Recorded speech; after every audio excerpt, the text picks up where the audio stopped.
आशा करता हूं मैं कि आप लोग स्वस्थ होंगे, अच्छे से होंगे अपने घर पे। क्या सबको मेरी आवाज जा रही है? काइंडली चैट बॉक्स में जरूर लिखकर बताएंगे।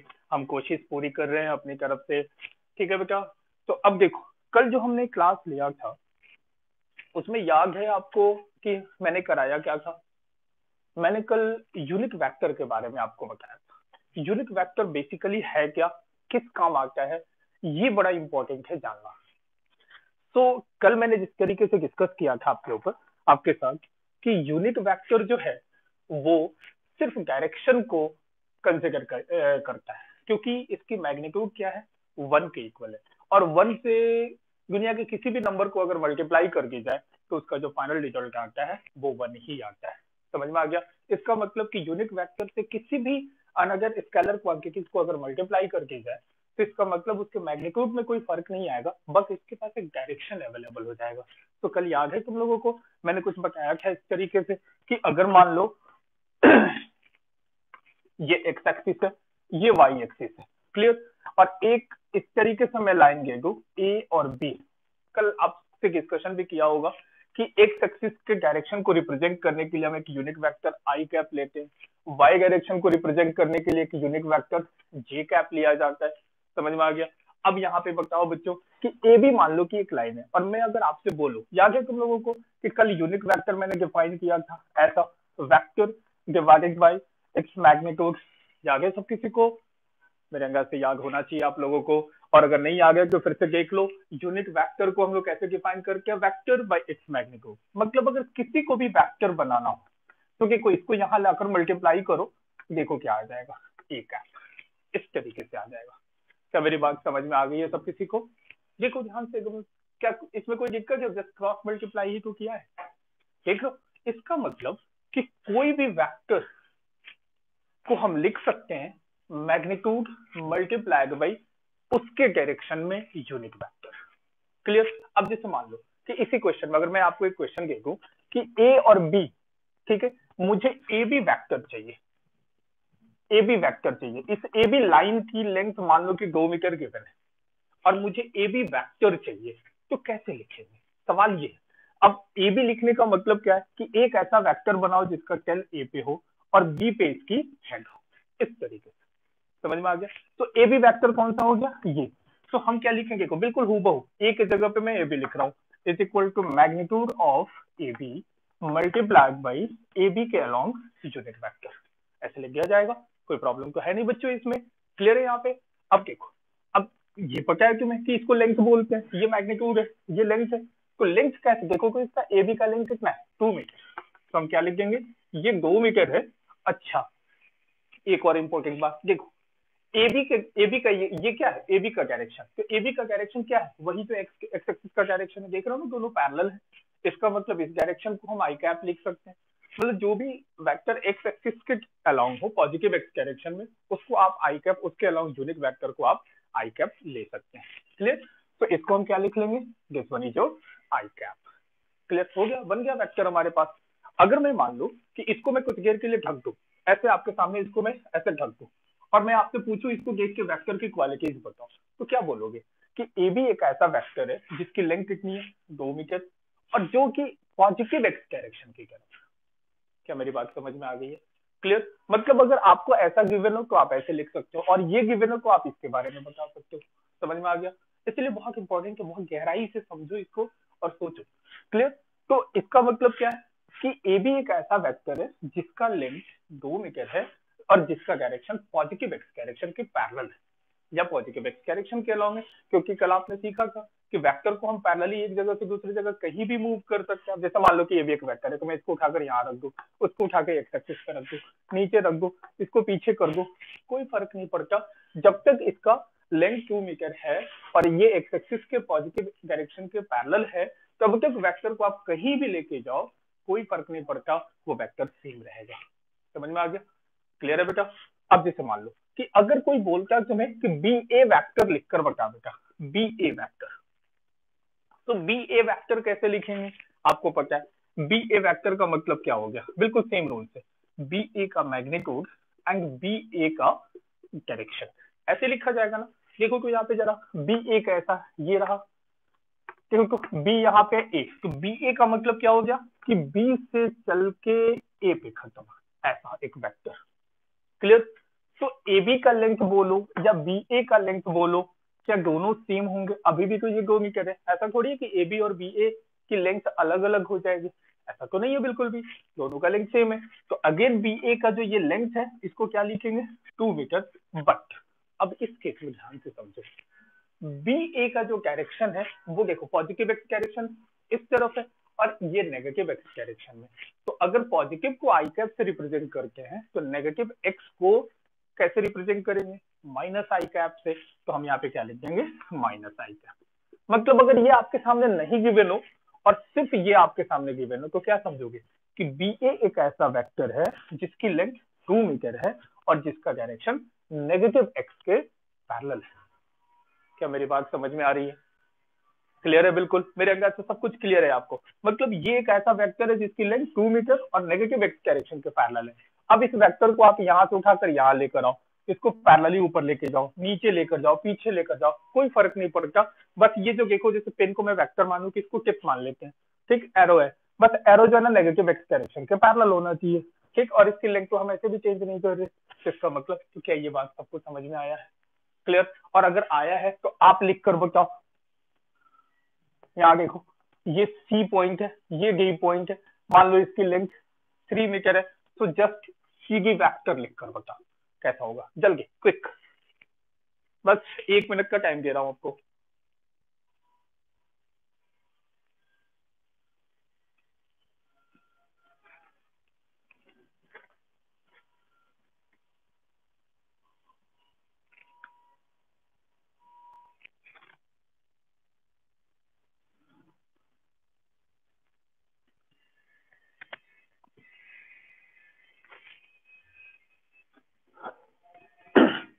लिख लिया लिख लिया लिख लिया बच्चों? अरे यार क्या कर रहे हो, अभी तक आंसर नहीं आया तुम लोगों का। कैसे लिखेंगे? सी डी वेक्टर कैसा हो गया, सी डी की magnitude multiplied by C D के अलॉन्ग यूनिट वेक्टर। अब सी और डी देखो कैसा है, देखो ये सी है ये डी है ना, मतलब सी से चलकर वेक्टर डी पे जाके खत्म हो जानी चाहिए, ऐसा। क्लियर। अब इसका देखो तो डायरेक्शन कैसा है, ये रहा पॉजिटिव वाई डायरेक्शन, ये कैसे है, नेगेटिव वाई डायरेक्शन। क्लियर। तो सीडी की लेंथ कितनी है, देखो 3 मीटर मैंने की हुई थी और डायरेक्शन किधर है, माइनस जे कैप। समझ में आ गया? तो देखो वेक्टर हमने बना दिया, समझ में आ गया? क्लियर है? तो सीडी वेक्टर ऐसा हो गया। मतलब अगर आपको लेंथ और डायरेक्शन अगर क्लियर है तो इसका मतलब आप किसी भी चीज को वेक्टर के फॉर्म में आसानी से लिख सकते हो। देख रहे हो ना कैसे लिख रहा हूं मैं तुम्हारे सामने? क्या ये डिफिकल्ट है? बहुत आसान है ना? कुछ नहीं करना है, जस्ट लेंथ को, वो जो डायरेक्शन है वही बस चेक करना है। अब क्योंकि अभी तक हमने वो सारे वेक्टर्स को बनाया है जो कि या तो एक्स एक्सिस के पैरेलल हो या नेगेटिव एक्स डायरेक्शन में हो या नेगेटिव वाई में हो या पॉजिटिव वाई या जेड एक्सिस जो भी हो, क्लियर, इन्हीं के अलॉन्ग देखा है। लेकिन अब सवाल ये है कि क्या सारे वेक्टर पॉजिटिव एक्स डायरेक्शन या नेगेटिव एक्स डायरेक्शन में होंगे, या पॉजिटिव वाई या नेगेटिव वाई या पॉजिटिव जेड या नेगेटिव जेड में होंगे? ऐसा तो नहीं है। इसका मतलब कि वो किसी एंगल पे भी हो सकते हैं, क्योंकि आपको पता है वेक्टर के बारे में कि वेक्टर के पास लेंथ है और उसकी डायरेक्शन, और डायरेक्शन कैसे मेजर की जाती है, किसी भी एक्सिस से कितने एंगल पे है, किस सेंस, मतलब क्लॉकवाइज में है या एंटी क्लॉकवाइज में, ये सारी बातें हमें पता है अच्छे से। क्लियर है ना? तो अगर वेक्टर उस एंगल पे हो तो क्या हम उस केस में भी आई और जे के फॉर्म में उसको लिख सकते हैं? तो हाँ बिल्कुल लिख सकते हैं। तो इतनी बात तो अगर आपको समझ आ गई होगी तो आगे चल के अब किसी, जैसे ये सारे वेक्टर्स तो वो वेक्टर है जो कि या तो वाई एक्सिस के पैरेलल थे या एक्स एक्सिस के पैरेलल के, तभी हमने आई और जे को सेपरेटली लिखा है। लेकिन अब सवाल है कि ना वो एक्स एक्सिस के अलॉन्ग हो ना वाई एक्सिस के अलॉन्ग हो। जैसे मैं एग्जांपल ले लेता हूँ,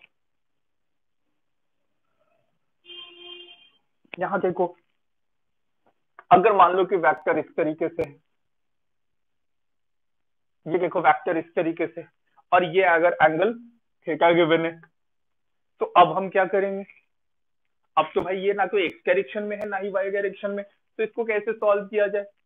बताओ बताओ। अब तो ये तुम्हारे लिए प्रॉब्लम क्रिएट कर जाएगा। क्लियर? मैं इसको हटा रहा हूं क्योंकि ये हमने कर लिया है।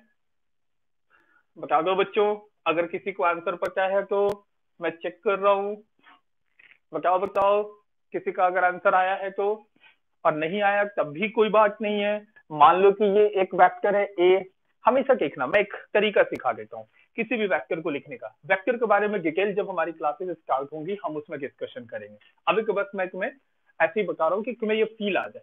ये देखो, मान लो कि ये एक हमारा वेक्टर है, ऐसे मान लो, तो ये हमारा वेक्टर है ए, इस डायरेक्शन में।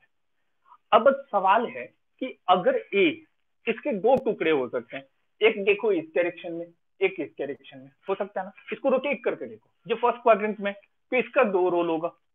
तुम्हें याद होगा अगर मैं ऐसे बोलूं कि एक ऑब्जेक्ट अगर यहाँ पे है और इसके ऊपर किसी थीटा एंगल पे फोर्स को लगाया जाए, याद करो तुम अपने तुम कहीं जब भी बाहर जाते हो, ट्रॉली लेकर बाहर जाते हो, तो करते क्या हो? क्यों ट्रॉली पे फोर्स ऐसे ऊपर को नहीं लगाते, या फिर उसको हॉरिजॉन्टली पुल तो नहीं करते, हम करते क्या है, उसको किसी एंगल पे ऐसे पुल कर रहे होते हैं, तो उसका दो इफेक्ट होता है। क्लियर? एक हम उसके वेट को बैलेंस कर रहे होते हैं और दूसरा उसको आगे की तरफ ट्रांसलेट कर रहे होते हैं। इसका मतलब कि जो फोर्स आपने किसी एंगल पे लगाया है उसका दो रोल है, एक इसको ट्रांसलेट करने में, मतलब इस डायरेक्शन में, और एक इसको ऊपर की तरफ फोर्स लगा के इसके वेट को मैनेज करने में। समझ में आ गया? क्लियर है ना? ठीक, इसके बारे में और डिस्कशन आगे करेंगे हम। ठीक है, बस इतना ध्यान रखो कि ये जो फोर्स है इसका दो रोल है, एक एक्स डायरेक्शन में भी है और एक वाई डायरेक्शन में भी है। तो अब आपको पता है कि ये वेक्टर है, जस्ट अपने पेन को क्या करना, वेक्टर के अलॉन्ग रख देना और देख लेना कि कहाँ कहाँ इसको तोड़ सकते हैं। देखो एक ये होगा और एक ये होगा, और आपको ये भी पता है कि अगर मान लो कि यहाँ से एक परपेंडिकुलर मैं ड्रॉप कर दूं, समझो यहाँ पे एक हल्का सा ज्योमेट्री यूज कर रहा हूं मैं 10 क्लास तक, मुझे आगे मुझे पता है कि आप लोगों ने ठीक किया होगा कि अगर मैं एक परपेंडिकुलर ड्रॉप कर दूं, मुझे ये वाली लेंथ चाहिए।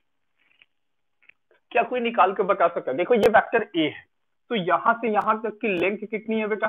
स्मॉल है ना? तो इस राइट एंगल ट्रायंगल में मुझे हाइपोटेनियस पता है, मुझे बेस चाहिए, तो क्या लिख दूंगा मैं? cos theta is equal to क्या होता है, बताओ बताओ, बेस अपॉन हाइपोटेनियस। तो अगर मैं इसको O बोल दूं, इसको A बोल दूं, इसको B बोल दूं, तो ये आ जाएगा बेस अपॉन हाइपोटेनियस कितना स्मॉल है, तो देखो ओ ए की वैल्यू ए कॉस थीटा। क्लियर? ये समझ में आ गया? इसका मतलब कि ये जो पार्ट है इसका रोल इस डायरेक्शन में कितना है, ए कॉस थीटा। तो एक बात अब आज से ध्यान में रखना, जिसके ऊपर एंगल टिका हो उसको हमेशा कॉस बोलोगे। अच्छा परपेंडिकुलर निकालना हो क्या, तो वो क्या आता है, साइन आता है। देखो साइन से क्या यूज करेंगे, तभी तो परपेंडिकुलर बाई हाइपोटेनियस आएगा, तो हाइपोटेनियस को साइन थीटा से मल्टीप्लाई करेंगे तो परपेंडिकुलर आ जाएगा। इसका मतलब इस वेक्टर का जो दो रोल होगा वो एक्स के डायरेक्शन में और एक्स वाई के डायरेक्शन में, तो एक्स डायरेक्शन वाले रोल को हम क्या बोलेंगे, ए कॉस थीटा, और वाई डायरेक्शन में जो उसका इफेक्ट होगा उसको क्या बोलेंगे, ए साइन ऑफ थीटा।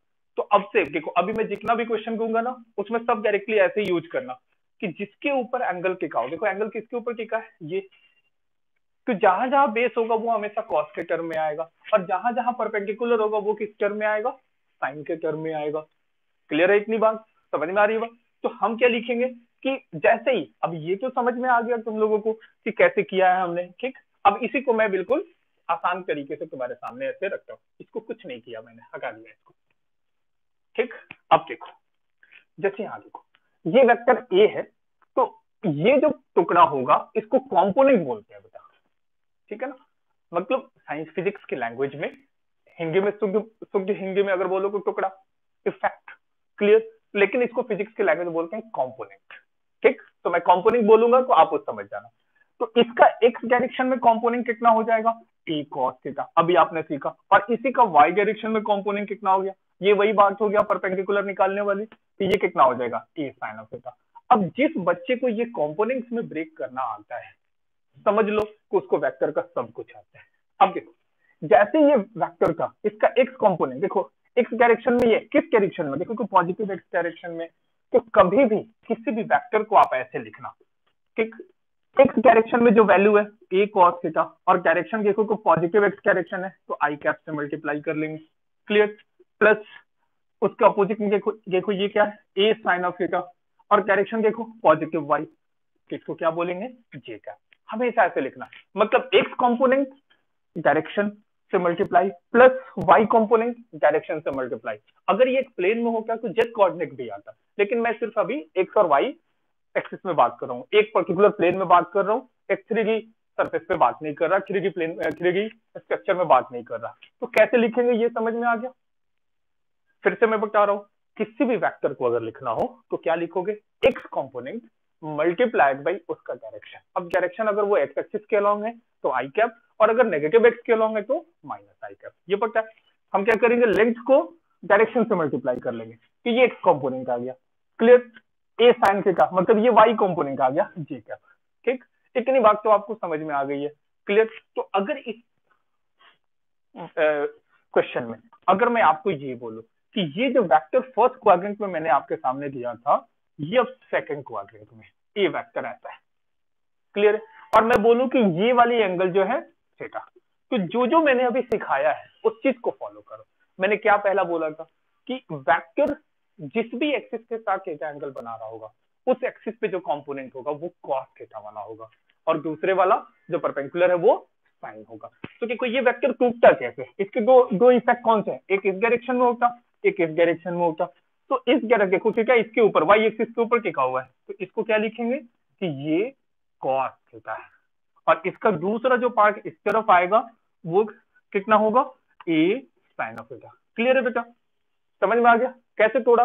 देखो जिसके ऊपर एंगल टिका है वो कॉस और दूसरे वाला साइन। ये हो गया, ए को मैंने दो टुकड़े में ऐसे तोड़ दिया। क्लियर। अब तुम्हें देख के पता चल गया होगा कि अब इसको मैं वेक्टर फॉर्म में लिखूं तो क्या लिखूंगा मैं, एक्स डायरेक्शन में जो कंपोनेंट है देखो ए को ए साइन ऑफ थीटा, और इसका डायरेक्शन देखना जरा, क्योंकि ये डायरेक्शन किधर है, नेगेटिव एक्स डायरेक्शन में, तो मैं क्या करूंगा आई cap minus I cap. Clear, समझ में आ रहा है कैसे लिखना है किसी भी वेक्टर को, एक्स कंपोनेंट मल्टीप्लाइड बाई वो direction plus Y component multiplied by वो डायरेक्शन। क्लियर है। तो देखो एक्स कंपोनेंट देखो कितना था, एक sine theta multiplied by minus I cap, plus Y component देखो कितना है, ए कॉस थीटा, तो हम क्या लिखेंगे, ए कॉस थीटा डायरेक्शन देखो पॉजिटिव वाई डायरेक्शन में, इसलिए जे कैप। क्या ये बात समझ में आ गया। क्यों कुछ नहीं किया मैंने, हमें पता था कि ए दो टुकड़े में जाएगा, इसका इफेक्ट दो डायरेक्शन में होगा, एक पॉजिटिव वाई में एक नेगेटिव एक्स में। तो पॉजिटिव वाई में कितना होगा, ए कॉस थीटा, क्योंकि थीटा इसके ऊपर टिका हुआ था, तो ये कितना हो जाएगा, ए साइन ऑफ थीटा। क्लियर है बेटा। तो ए कॉस थीटा देखो पॉजिटिव वाई डायरेक्शन में, तो ये हो गया वाई कंपोनेंट। तो वाई डायरेक्शन में कंपोनेंट मल्टीप्लाइड बाई इसका डायरेक्शन देखा है पॉजिटिव वाई है, तो देखो ए कॉस थीटा इनटू डायरेक्शन जे कैप। अब ये देखो ये किस डायरेक्शन में, एक्स एक्सिस के अलोंग है ना, तो ये हो गया एक्स कंपोनेंट। तो एक्स कंपोनेंट और डायरेक्शन क्या है, नेगेटिव एक्स डायरेक्शन, तो इसको क्या लिखेंगे, माइनस आई कैप। क्या समझ में आ गया। देखो फर्स्ट क्वाड्रेंट में हो गया, सेकंड क्वाड्रेंट में हो गया। क्लियर। अब आप जल्दी से आप लिख कर बताओ मेरे अंदाजे से, अब आपको धीरे धीरे समझ में आ रहा होगा, सब समझ में आ जाएगा बेटा, बहुत आसान है, कुछ भी डिफिकल्ट नहीं है। अब मान लो कि अगर मैं इसे थर्ड क्वाड्रेंट में दे दूं, ये मान लो कि यहाँ पे, और इस एंगल को क्या बोल दूं, ये ए वेक्टर है। अब इसको आई और जे के फॉर्म में लिखो, बस 10 सेकंड से 20 सेकंड का टाइम है आपके पास, जल्दी से करो।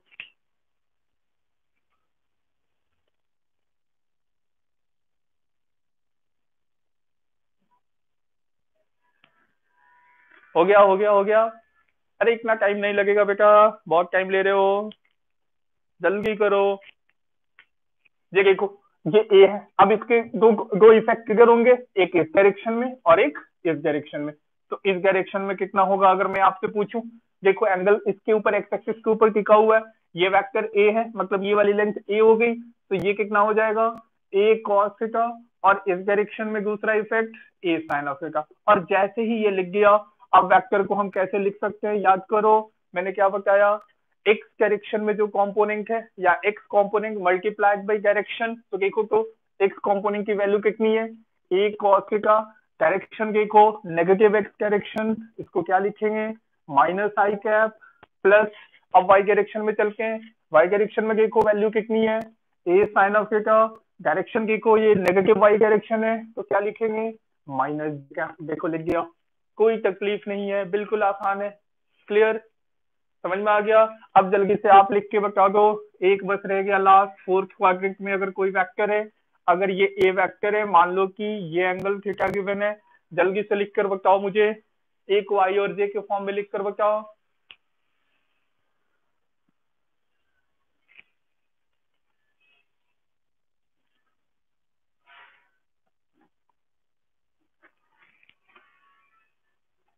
ये लिख लिया है सबने?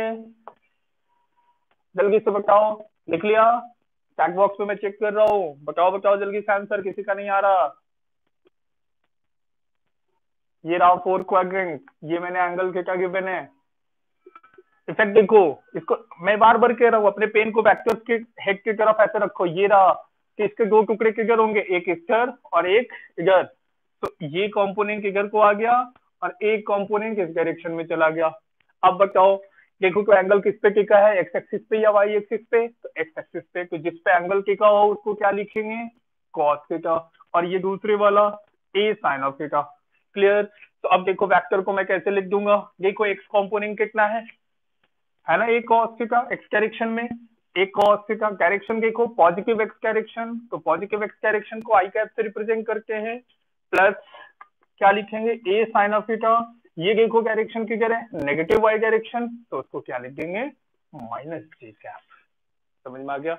मतलब वेक्टर अब चारों में से किसी भी क्वाड्रेंट में हो आपको लिखना आता है, आप उसको आई और जे के टर्म में लिख दोगे। हम आगे सीखेंगे उसमें, अगर एक प्रॉपरली थ्री डायमेंशनल अगर डायग्राम हो तो जेड एक्सिस में भी होगा, तो वो कैसे लिखेंगे वो आगे हमारा डिस्कशन का पार्ट है। आज सिर्फ मैं एक्स और वाई एक्सिस के टर्म में ही बात कर रहा हूँ। क्लियर है बेटा? इतनी बात समझ में आ गई है? ठीक है, लिख लिया है सबने? अब जैसे देखो, अब सवाल ये है कि अगर आपने, हमारे पास बहुत सारे वेक्टर है, ए है, बी है, सी है, मतलब आपने एक चीज तो देख लिया कि कोई भी वेक्टर है उसको हम ऐसे लिख पा रहे हैं, एक्स कॉम्पोनेंट। एक्स का मतलब क्या है, एक्स कॉम्पोनेंट, जो कि बार बार ए कॉस थीटा या ए साइन थीटा आ रहा था, मैं उसको जस्ट कैसे ही लिख रहा हूँ, बार बार कौन लिखेगा ये साइन थीटा ये कॉस थीटा, तो एक्स आई कैप प्लस ए वाई जे कैप, ऐसे लिख रहे थे ना हम लोग। अगर मान लो कि बी वेक्टर होता तो उसको कैसे लिखते हो, उसका x component I cap, Y component J cap, और अगर सी वेक्टर होता तो उसको कैसे लिखते, सी एक्स आई कैप, सी वाई जे कैप। मतलब हर वेक्टर को जो रूल मैंने बताया, जो रूल आपने सीखा, क्या उस बेसिस पे इस फॉर्म में लिख सकते हो? बिल्कुल लिख सकते हो।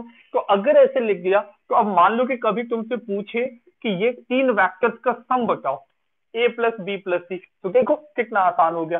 देखो यहाँ आई कैप आई कैप आई कैप है, तो आई कैप कॉमन कर लिया, कितना आ गया, A X plus B X plus C X, देखो आ गया, सॉल्व हो गया। देखो एडिशन ऑफ वेक्टर हम सीख लिए, एक बार हमें कंपोनेंट में ब्रेक करना आ गया, अब वेक्टर्स को ऐड करना भी आ गया। अगर मान लो कि चलो ऐड करना नहीं होता, ए प्लस बी माइनस सी होता, मतलब इन दोनों को ऐड करो और इसको माइनस करो, अगर ऐसा होता तो यहाँ पे क्या आ जाता, माइनस। देखो एक रूल अगर हमें पता है कंपोनेंट में ब्रेक करना, हम सारे वेक्टर्स को ऐड सब्ट्रैक्ट सब कुछ कर सकते हैं।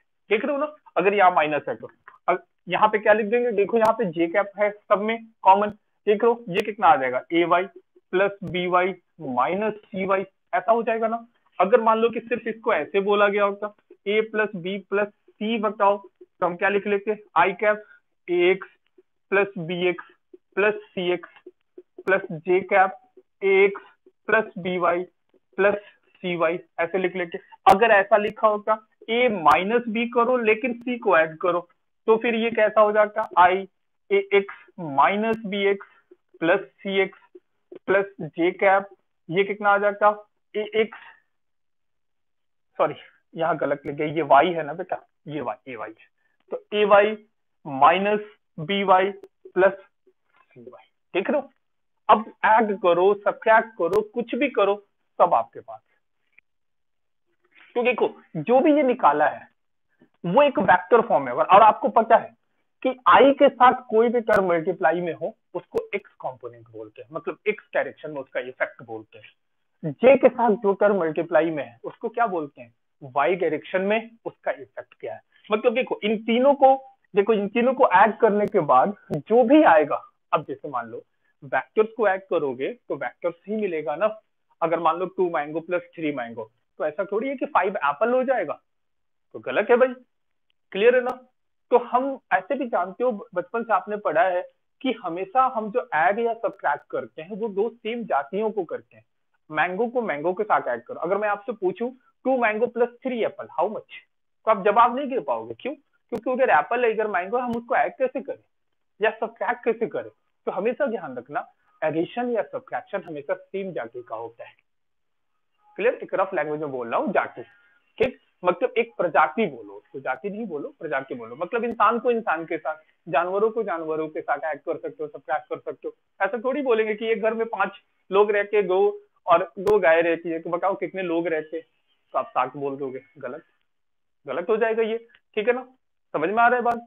तो जो भी देखो ऐड करो या सब्ट्रैक्ट करो, तो जो एक तो पहले सेम जाति को ऐड या सब्ट्रैक्ट करोगे, और जो फाइनल रिजल्ट आएगा वो भी सेम जाति का ही होगा। अब 2 मैंगो प्लस 3 मैंगो 5 एप्पल तो नहीं होगा ना, वो तो मैंगो ही होगा, क्लियर, मतलब मैंगो को मैंगो से ऐड किया तो मैंगो आया।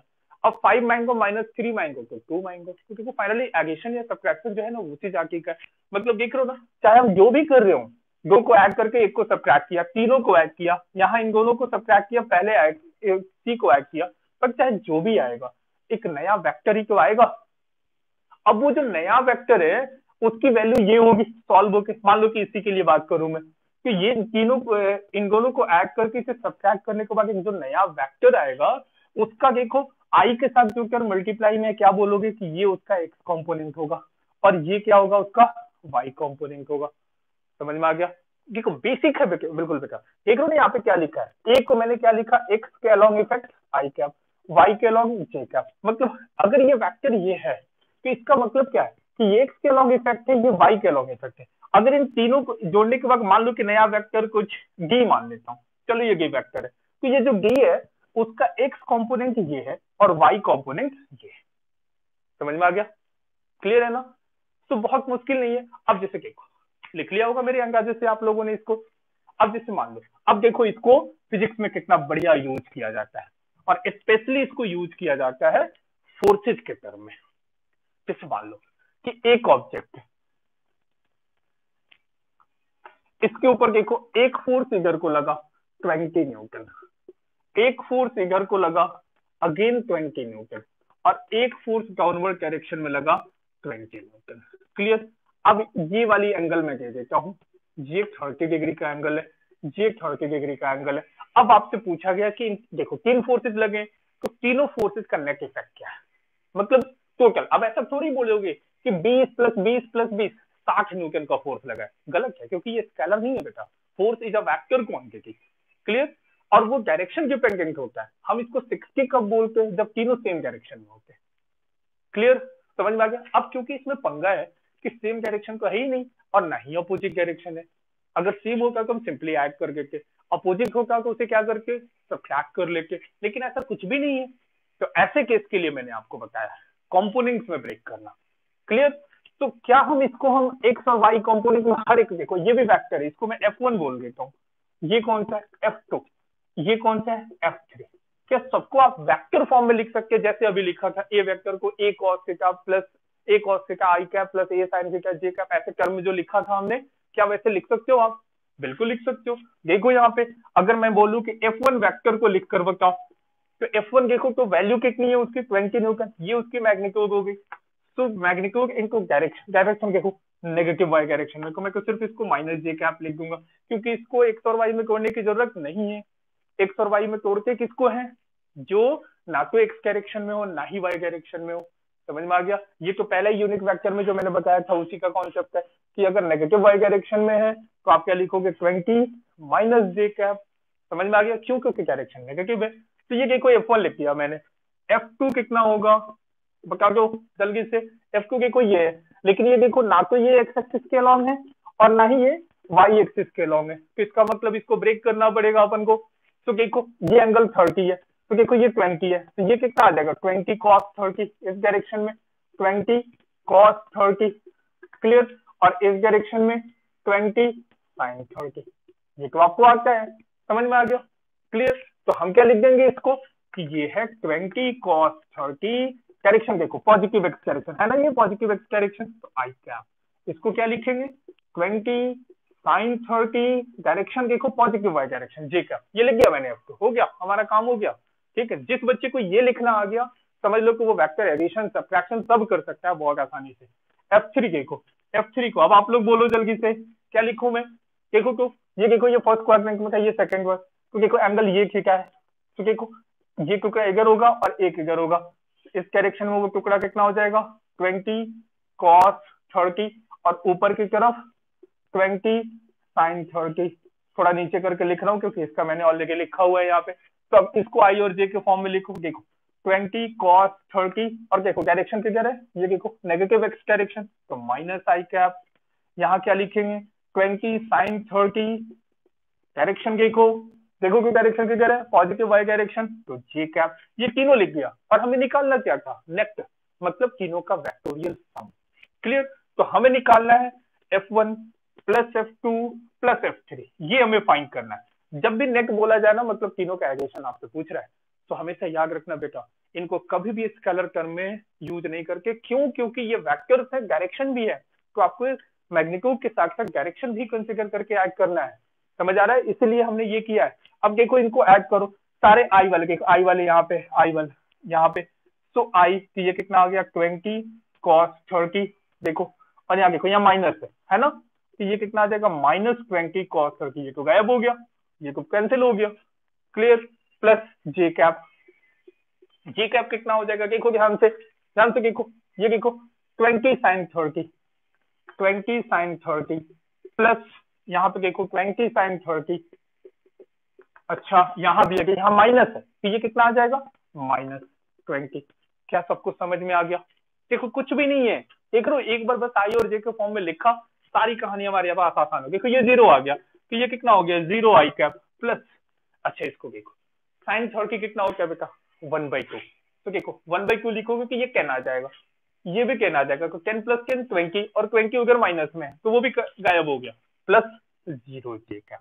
मतलब अगर ऐसे तीन फोर्सेस बॉडी के ऊपर लगे तो बॉडी के ऊपर कोई भी इफेक्ट नहीं होगा। देख रहे हो उनका इफेक्ट क्या है, नेट फोर्स कितना हो गया 0। ऐसे ऐसे वेक्टर को नल वेक्टर बोलते हैं, जिनका कोई भी मैग्नेट, देख रहे हो इसको, इसको क्या बोलते हैं हम लोग, नल वेक्टर।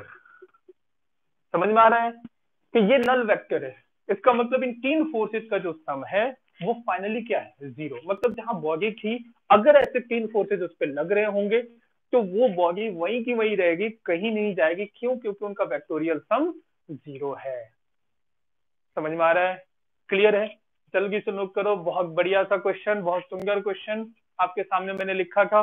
देखो एक बार आपने एक बार वेक्टर समझा, देखो हम फोर्सेस पे पहुंच गए, ये न्यूटन लॉज ऑफ मोशन में इस तरीके की कहानी पढ़नी है। देखो हम कहां से कहां घूम रहे हैं, फिजिक्स यही तो है। मैं को यही बोल रहा था पहली क्लास में आपको, फिजिक्स तो प्यार है हमारा, और जिससे हम प्यार करते हैं उसको हमको कहीं भी, जब हमें पता है कि फिजिक्स है क्या, तो हम कहीं भी इसको कहीं भी घुसा देंगे। देखो मैंने पहला 2 लेक्चर लिया है सिर्फ वेक्टर का, और हम सीधा आपके अब एनसीईआरटी के 5वें चैप्टर के क्वेश्चंस को कर रहे हैं। देखो कितनी आसानी से सॉल्व हो गया, देख रहे हो? समझ में आ रहा है? ठीक, कुछ भी नहीं है इसमें। चलो जल्दी से नोट करो, एक और क्वेश्चन दूंगा मैं, जल्दी से करना है आपको।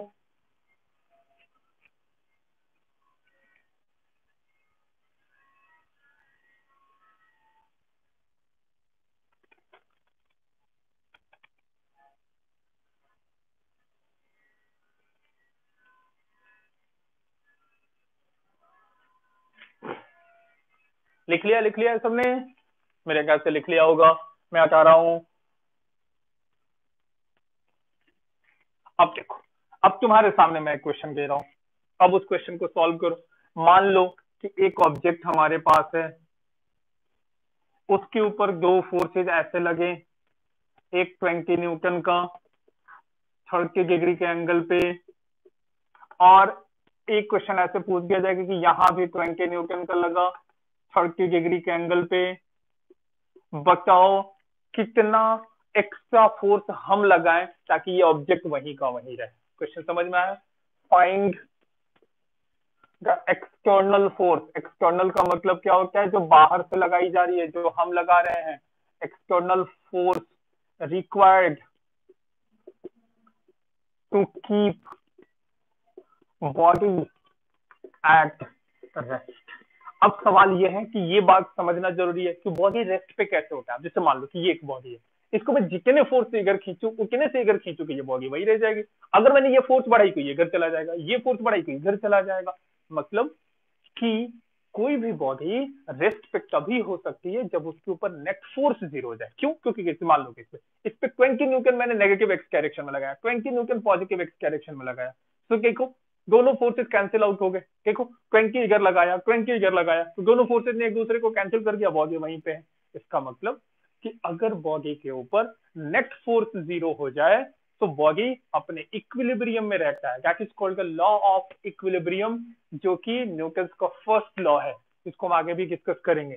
तो बस आपको ये करना है कि इस बॉडी के ऊपर नेट फोर्स को या सम ऑफ ऑल का फोर्स को 0 कर लेना है।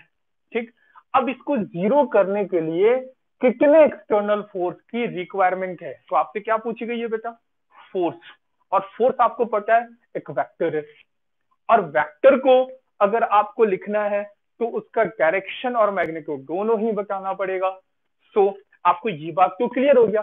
अगर मैं इसको F1 बोलूं, इसको F2 बोलूं, तो मुझे नहीं पता कि जो तीसरी जो फोर्स हमें लगानी है वो किस डायरेक्शन में कहां पे, तो मैं इसको सिंपली F3 बोल देता हूँ, मतलब सम ऑफ ऑल का फोर्स। तो F1 vector plus F2 vector, और जो हम लगा रहे हैं उसको एक्सटर्नल ऐसे लिख देता हूँ, एक्सटर्नल, इनका सम क्या होना चाहिए 0, तभी तो बॉडी यहाँ पे रहेगा। और ये जो क्वेश्चन कह रहा है वो सेटिस्फाई हो जाएगा। देख रहे हो ना क्या कह रहा है, find external force required to keep body at rest, body rest पे होनी चाहिए, तो ये एक्सटर्नल फोर्स की वैल्यू कितनी हो ताकि इन तीनों फोर्स का सम 0 हो जाए। बात समझ में आ गया, क्लियर है कि ये बात, ये वाली स्टेटमेंट समझ में आ गई है। और जिस बच्चे ने इसको समझ लिया ना तो उसका तो बेड़ा पार हो गया, कोई प्रॉब्लम नहीं है उसको। अब देखो इसको मैं एक्स और वाई एक्सिस में ऐसे बना देता हूँ। अब इस जरा फोर्सेज को जरा लिखना, F1 को कैसे लिखेंगे बेटा, जल्दी से बताओ। देखो ये 20 है, 30 यहाँ पे टिका हुआ है, ये कॉस होगा और ये साइन होगा, क्या लिख देंगे 20 कॉस 30 आई कैप, देखो इस डायरेक्शन में था, और ऊपर की तरफ 20 साइन 30 जे कैप। समझ में आ गया, ये F1 वेक्टर है, हो गया काम अपना। प्लस F2 वेक्टर के बारे में बात करते हैं। F2 देखो किधर है, इसका 2 कंपोनेंट किधर होगा, एक इधर को और एक इस डायरेक्शन में। तो इधर को देखो कितना होगा cos 30, देखो एंगल इस पे टिका हुआ है, तो क्या लिखेंगे 20 cos 30, डायरेक्शन क्या है माइनस आई कैप, है ना। देखो इसका कंपोनेंट इधर माइनस आई कैप और एक पॉजिटिव वाई डायरेक्शन में, तो उसको क्या लिखेंगे 20 साइन 30 जे कैप, प्लस एफ एक्सटर्नल जो कि हमें निकालना है, इन तीनों का सम क्या होना चाहिए 0। समझ में आ गया, क्लियर है, कुछ भी नहीं है। देखो कुछ कैंसिल हुआ क्या, ये देखो ये और ये गायब हो गए ना, ये देखो ये और ये गायब हो गए, तो इसको मैं गायब कर देता हूँ, क्लियर। अब ये देखो 20 साइन 30 कितना होता है बेटा 1/2, यहाँ पे प्लेस करोगे तो ये 20 इंटू हाफ कितना हो जाएगा 10, तो 10 J cap plus 10 J cap, तो ये कितना आ गया 20 J cap plus F external equal to 0। तो देखो एफ एक्सटर्नल कितना आ गया इक्वल टू, इसको उधर लेके चले जाओ -20 जी कैप।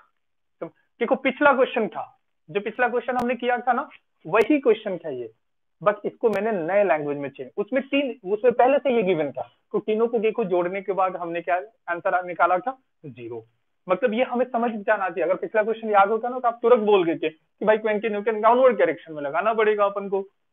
समझ में आ रही है, देख रहा है ना यहाँ पे, देखो यहाँ पे एफ एक्सटर्नल -20 जे का, क्लियर है, समझ में आ गया। देखो इसको नए तरीके से भी कर सकते हैं, ये तो चलो आई और जे के टर्म में, ठीक। अब देखो इसको मैं ऐसे लिखता हूँ, एक और तरीका समझाता हूँ, ध्यान से देखो। ये फोर्स था, ये देखो 20, इधर को 20, क्लियर। अब देखो एक बार इनका इफेक्ट देखते हैं, ये एंगल 30 था, तो इसका एक्स कंपोनेंट इस डायरेक्शन में कितना हो जाएगा 20 cos 30, और वाई कंपोनेंट ऊपर की तरफ 20 sin 30। क्या बात क्लियर है बेटा, देख लो यहाँ पे कोई गलत तो नहीं लिखा मैंने। उसी तरीके से इसका देखो ये वाली एंगल देखो 30 गिवन है, तो इसका एक इफेक्ट इधर को होगा कितना 20 cos 30, और ये देखो ये इस डायरेक्शन में आ जाएगा 20 sin 30, आ गया, क्लियर। अच्छा एक फिर देखो, ये देखो तो ये वही बात है ना जो मैंने बताया कि ये एक बॉडी है, जितना फोर्स इधर को लगाई जाए उतनी ही फोर्स इतनी लगाई जाए, तो देखो ये दोनों एक दूसरे को कैंसिल आउट कर गए, ठीक। इनका बाजार को ऐसे ही गायब हो गया, देखो यहाँ पे भी हुआ था, देखो आई कैप वाला कैंसिल आउट हो गया था, देख रहे हो ना, ये कैंसिल आउट हो गया। अब जो इसके ऊपर बच गया वो क्या बच गया, देखो ऊपर की तरफ देखो 20 sin 30 और ऊपर की तरफ ही 20 sin 30। तो मैंने बताया था ना कि जब फोर्सेस सेम डायरेक्शन में हो तो उनको सिंपली ऐड कर लो। मान लो कि 20 न्यूटन इधर लग रहा था और 20 इधर लगे, तो इस पे कितना फोर्स लगा 40 इस डायरेक्शन में। समझ में आ गई बात, तो हम क्या लिखेंगे यहाँ पे 20 sin 30 +20 साइन थर्टी कितना आ गया, देखो ये 10 है, ये 10 है, तो ऊपर को 10 लगा, ये तो बेचारे ऐसे ही गायब हो गए, इन्होंने आपस में एक दूसरे को कैंसिल कर दिया, तो ऊपर की तरफ 10 लग रहा है। तो ये बात हमारे दिमाग में पूरा कैसे भाई, ऊपर की तरफ 10 लग रहा है, तो इसका मतलब हमें नीचे की तरफ 10 लगाना पड़ेगा।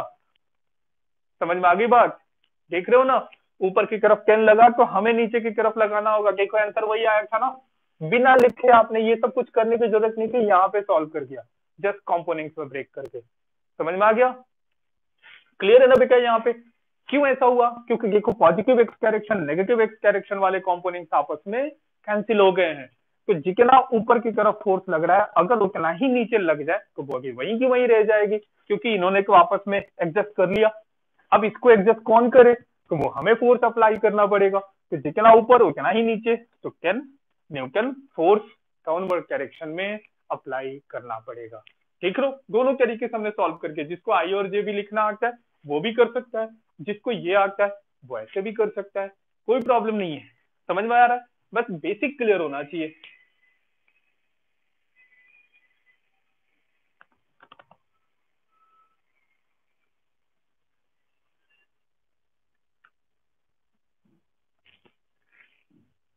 लिख लिया बच्चों, देखो देखो यहाँ पे हो गया, लिख लिया आपने। अब देखो, चलो अब एक क्वेश्चन देता हूं, वो आपको करना है, आप करके बताओ। जैसे यहाँ देखो, मान लो कि एक बॉडी है हमारे पास, इसके ऊपर एक फोर्स इधर को 10 न्यूटन लगा और इधर को 20 न्यूटन लगा, ये 30 डिग्री का एंगल है, ये भी 30 डिग्री का एंगल है, और इधर को 10 न्यूटन लगा।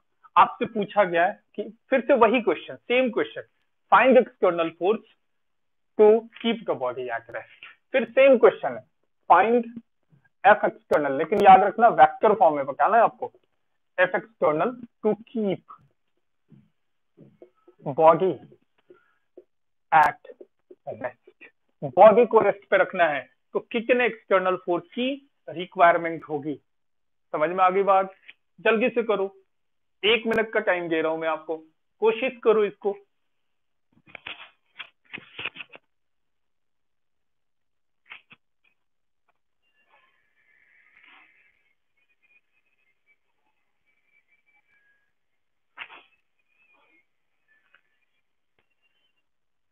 चलो यहां देखो, चलो मान लो कि किसी बच्चे को कुछ भी नहीं आता कि कहाँ लगा है, कौन इतना माथा पेची करे, ठीक, हम इसको सिर्फ आई जे के फॉर्म में लिखेंगे।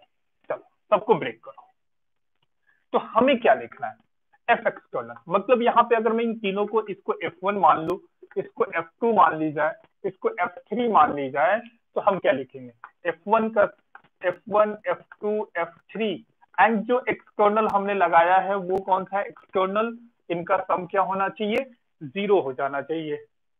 यही है ना, क्योंकि क्वेश्चन यही कह रहा है, find F external to keep the body at rest. Rest पे तभी हो सकता है जब जितने भी फोर्सेस लगे उनका सम, वेक्टोरियल सम बेसिकली 0 होना चाहिए। तो देखो वेक्टोरियल सम मतलब इस पे 3 फोर्सेस तो पहले से लगे हुए थे, एक अपन को लगाना है एफ एक्सटर्नल, तो इनका सम क्या आ जाना चाहिए, 0। समझ में आ गया। अब देखो F1 क्या लिख सकते हो, F1 को वेक्टर फॉर्म में, देखो तो ये नेगेटिव एक्स वाई डायरेक्शन में, तो ये तो सीधा हो गया 10 माइनस जे कैप। समझ में आ गया, क्लियर है बेटा, है ना। ये देखो नेगेटिव वाई डायरेक्शन में, इसको एक्स एक्सिस मान लेते हैं, ये वाई एक्सिस है आपका, क्लियर, इसमें तो कोई दिक्कत नहीं होनी चाहिए। अब देखो इसको मैं थोड़ा नीचे लिख रहा हूं, क्या लिखा, -10 जे कैप, या ऐसे लिख लो 10 माइनस जे कैप प्लस, अब F2 को लिखो जरा, F2 देखो तो ये 10 था, तो ये हो जाएगा cos 30, तो क्या लिखेंगे 10 cos 30 आई कैप, इसका देखो y कंपोनेंट ये होगा पॉजिटिव y डायरेक्शन में, 10 sin 30, 10 sin 30 पॉजिटिव जे कैप, लिख दिया हमने F2 को। अब F3 लिखना है हमें, F3 क्या लिखा जाएगा, बता दो जल्दी से। देखो F3 ये है, तो इसका x कंपोनेंट इधर को होगा, y कंपोनेंट इधर को होगा, तो x कंपोनेंट कितना है 20 cos 30, 20 cos 30, लेकिन x कंपोनेंट का डायरेक्शन नेगेटिव x डायरेक्शन है, तो मैं इसको माइनस आई कैप लिखूंगा, प्लस इसको हटा रहा हूं मैं अब यहाँ पे मैं बस इतना सा शो कर देता हूँ इसको, 10 न्यूटन प्लस अब इसको क्या लिखेंगे बेटा यहाँ पे बताओ, ये एक्स कॉम्पोनेंट तो लिख दिया, अब वाई कॉम्पोनेंट लिखना है। तो क्या लिखेंगे 20 साइन 30, डायरेक्शन देखो पॉजिटिव वाई डायरेक्शन में ही था, जे कैप इतना हो गया, F3 भी हो गया। अब कितना है F external equal to 0। F external तुम्हें पता ही नहीं हो तो निकालना है तो हम ऐसे ही उसको रख रहे हैं। अब इसको थोड़ा सॉल्व करके देखो तो यहाँ पे आई कैप को पहले कॉमन कर लो। आई कैप देखो कहाँ कहाँ है, ये रहा आई कैप वाला टर्म, और कहाँ है यहाँ रहा। तो इसको लिखते हैं 10 cos 30 कितना होता है बेटा √3/2, याद है सबको। यहाँ cos 30 है बाकी यहाँ माइनस भी है, तो -20 इंटू √3/2 ये हो गया आई कैप। और कहीं आई कैप दिख रहा है? नहीं है, नहीं है, नहीं है भाई। प्लस अब जे कैप लेते हैं। जे कैप देखो ध्यान से, यहाँ देखो यहाँ पे है 20 साइन 30, साइन 30 कितना होता है 1/2, और कहाँ पे ये रहा प्लस 10 साइन 30 अगेन 1/2, और कहाँ पे देखो ये -10 है, ये -10 हो गया equal to sorry plus F external equal to 0। समझ में आ गई है बात बच्चों? देखो कितना आसान है, कोई भी बहुत टफ नहीं है। ये देखो जरा देखो ध्यान से, ये देखो को 5√3 आ गया, ये कितना आ गया -10√3। तो 5√3 से 10√3 को माइनस करोगे तो ये -5√3 बच जाएगा आई कैप। यहाँ देखो ये 10 है, ये 5 है, 10 + 5 15, -10 5 रह गया, plus 5 J cap plus F external equal to 0। Clear? अब देखो एफ एक्सटर्नल निकालना है कि इसको छोड़ के बाकी सबको जी इक्वल के उधर लेके चले जाओ। ये देखो माइनस है तो उधर जाकर क्या हो गया पॉजिटिव, ये पॉजिटिव है उधर जाकर कितना हो गया नेगेटिव, ये निकल गया अपना देखो एक्सटर्नल फोर्स। कुछ भी था क्या बेटा? इसको डिफिकल्ट क्वेश्चन बोला जाता है, ठीक है ना। इसको मतलब बोला जाता है कि ये बहुत डिफिकल्ट क्वेश्चन है, ठीक है, आपने कितनी आसानी से सॉल्व कर दिया, सिर्फ हमें वेक्टर आना चाहिए। ये डिफिकल्ट उस बच्चे के लिए है जिस बच्चे ने वेक्टर नाम का चीज कभी पढ़ा ही नहीं है और सीधा इस क्वेश्चन को अटेम्प्ट करने चला गया है। समझ में आ गया? देखो आसान है ना बिल्कुल, कोई ऐसा बहुत बहुत मार खान वाला कोई रॉकेट साइंस नहीं, सिंपल, बिल्कुल सिंपल मैथमेटिक्स, आई और जे के टर्म में लिखना। तो मेरे अंदाजे से आपको ये समझ में आ रहा है कि आई और जे के टर्म में कैसे लिखते हैं, ठीक है। तो उसको ऐड कैसे करते हैं, सब्ट्रैक्ट कैसे करते हैं, ये सब कुछ समझ में आ रहा है, जल्दी से लिख लो।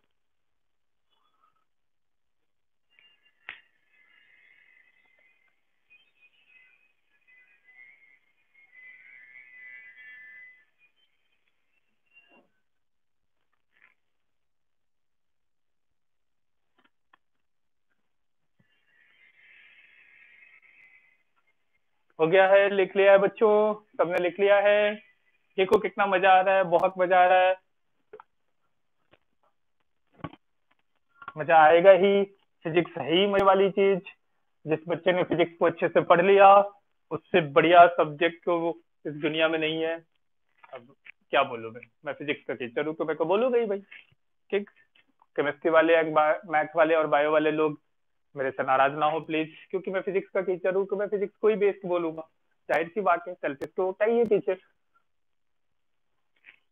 अब बताओ बच्चों, चलो एक क्वेश्चन और देता हूँ, आप उस क्वेश्चन को करके बताओ। ये ऑब्जेक्ट है, इसके ऊपर एक फोर्स लगा 20 न्यूटन इस डायरेक्शन में, ऊपर की तरफ लगा 30 न्यूटन इस डायरेक्शन में। तो आपको बताना है, अच्छा एक फोर्स लगा यहां से 30 डिग्री के एंगल पे, सॉरी 30 डिग्री के एंगल पे एक फोर्स 10 न्यूटन का यहाँ पे लगाओ। जल्दी से ये इसको F1 बोल देते हैं, ये F2 है, ये F3 है। तो फाइंड F1 प्लस F2 लेकिन माइनस F3, ये निकालना है आपको। जल्दी से कोशिश करो, ट्राई करो। हमेशा ध्यान में रखना, जो एक्स और वाई डायरेक्शन में नहीं होंगे आप उनको ब्रेक करेंगे, और जो एक्स और वाई डायरेक्शन में होंगे वो तो बहुत सिंपल तरीके से आई और जे के टर्म में लिखे जा सकते हैं। तो देखो F1 एक्स डायरेक्शन में है, इसको तो वाई कंपोनेंट एक्स कंपोनेंट के फॉर्म में तोड़ने की जरूरत ही नहीं है। तोड़ना किसको होगा? सिर्फ इसको। क्लियर। ये और ये बेचारे को एक्स और वाई के अलावा है ही, तो इनको छेड़ने की कोई जरूरत नहीं है। क्या लिख देंगे, अपन को क्या निकालना था, F1 plus F2 minus F3। F1 देखो कितना है 20, डायरेक्शन देखो आई कैप। F2 को देखो 30, डायरेक्शन क्या है जे कैप। माइनस F3 को देखो, ये है जिसको कंपोनेंट में ब्रेक करना पड़ेगा, तो इसका x कंपोनेंट ये होगा, y कंपोनेंट ये होगा। कैसे लिखेंगे, इसको मैं ऐसे लिख देता हूँ, पहले माइनस तो यहाँ पहले से था तो माइनस है। अब इसको क्या लिखेंगे 10 cos 30, डायरेक्शन के कोई इधर की तरफ आया था तो माइनस आई कैप, प्लस क्या लिखेंगे 10 sin 30, डायरेक्शन के को नेगेटिव वाई डायरेक्शन में आया था तो माइनस जे कैप। ये आ गया, यही जो हमें फाइंड करना था। अब कितना आ गया, इसको थोड़ा सा सॉल्व कर लेते हैं। 20 आई कैप 30 जे कैप माइनस से मल्टी, अच्छा माइनस और देखो यहाँ माइनस है तो ये प्लस आ गया। 10 cos 30 कितना होता है √3/2 आई कैप। इसको देखो यहाँ माइनस और अगेन यहाँ पे माइनस है तो इसको क्या लिखेंगे प्लस 10 sin 30 कितना होता है हाफ जे कैप। आ गया देखो यहाँ पे, क्लियर है बेटा। अब इसमें कुछ भी नहीं है, आई और आई को एक पास रखो, देखो 20 आई और देखो ये कितना आ गया 5√3, तो ये आ गया 20 प्लस 5√3 आई कैप प्लस और देखो 30 जे कैप प्लस 5, 30 प्लस 5 कितना हो जाएगा 35 जे कैप। ये आ गया इन तीनों को सॉल्व करके F1 plus F2 minus F3, देख रहे हो ये आ गया। अब तुम्हें कोई परेशानी, इसको आगे सॉल्व करने की जरूरत नहीं है, यहीं पे छोड़ दो, बाकी टीचर समझे, ये टीचर का काम है। ठीक हो गया क्वेश्चन सॉल्व, कुछ नहीं दिमाग लगाना है। मतलब इन ये काम करने के बाद जो आया उसका x कंपोनेंट ये है, y कंपोनेंट ये है। समझ में आ गया बच्चों, मेरे अंदाज से आपको बिल्कुल क्लियर हो रहा है। ठीक है, कोई दिक्कत नहीं आ रही है इसमें, पक्का है सारी बातें, देख लो ना कितना मजा आ रहा है। सब कुछ नहीं है, बस एक्स और वाई कंपोनेंट में लिखना है। एक बार अगर आपको ये चीज अच्छे से आ गई ना, आप समझ लो कि 11th के मैक्सिमम क्वेश्चंस को आप बहुत आसानी से सॉल्व कर पाओगे। जिस बच्चे को वेक्टर नहीं आता है वो पूरी लाइफ तकलीफ में जी रहा होता है फिजिक्स में, इसलिए सबसे पहले मैंने आपको मैथमेटिकल ऑपरेशन में वेक्टर पढ़ाया है, ताकि आप बिल्कुल रूबरू हो जाओ इस पूरे के पूरे वेक्टर टर्म से। क्या मेरी बात समझ में आ गई है बेटा? क्या आज की क्लास आपको बिल्कुल क्लियर है, कहीं कोई दिक्कत नहीं है? मेरे अंदाजे से बिल्कुल क्लियर है सारी बातें, ठीक? क्योंकि पढ़ाया तो हमने अच्छा ही है, अब आपको समझना है। समझ तो आप गए ही हो, मुझे पता है, बच्चों के कमेंट्स मैंने देखे हैं वो अच्छे आ रहे हैं। ठीक है, इसका मतलब बच्चों को फील आ रहा है, समझ आ रहा है। और सब्जेक्ट की जब तक फील ना हो बेटा फिर मजा नहीं आता। और फिजिक्स तो एक ऐसी टॉपिक है जिसमें फील का होना बहुत जरूरी है, क्योंकि फील नहीं होगा तो फिर का मजा कैसे आएगा बेटा? समझ में आ रही बात? तो ये समझ आना चाहिए कि देखो हो क्या रहा है।